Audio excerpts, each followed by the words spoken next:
এদিকে মুক্তির আগে বিশাল রেকর্ড জাহ্নবী এনটিআর এর সিনেমা। বিশাল বাজেটে নির্মিত হয়েছে দক্ষিণী সিনেমার জনপ্রিয় চিত্রনায়ক জুনিয়র এনটিআর আর প্রয়াত বলিউড অভিনেত্রী দেবশ্রী কন্যা জাহ্নবী কাপুরের দেভারা সিনেমাটি।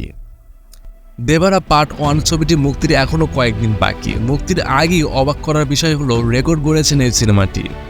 জানা গেছে এর অ্যাকশন ধর্মের ছবির 40,000 টিকিট বিক্রি হয়ে গেছে অগ্রিম। দেভারা ছবিটির অগ্রিম টিকিট বিক্রি প্রবাসের কলকি ও সালারকেও পিছনে ফেলেছে। যুক্তরাষ্ট্রে অগ্রিম মুক্তির সবথেকে দ্রুত 40,000 টিকিট বিক্রিকারী প্রথম ভারতীয় ছবি হিসাবে রেকর্ড করেছেন দেভারা। জনতা গ্যারেজ সিনেমার নির্মাণে অর্ধযুগ পর ভারতের দক্ষিণ সিনেমা জনপ্রিয় চিত্রনায়ক জুনিয়র এনটিআরকে নিয়ে নতুন রেকর্ড সিনেমা জগতে।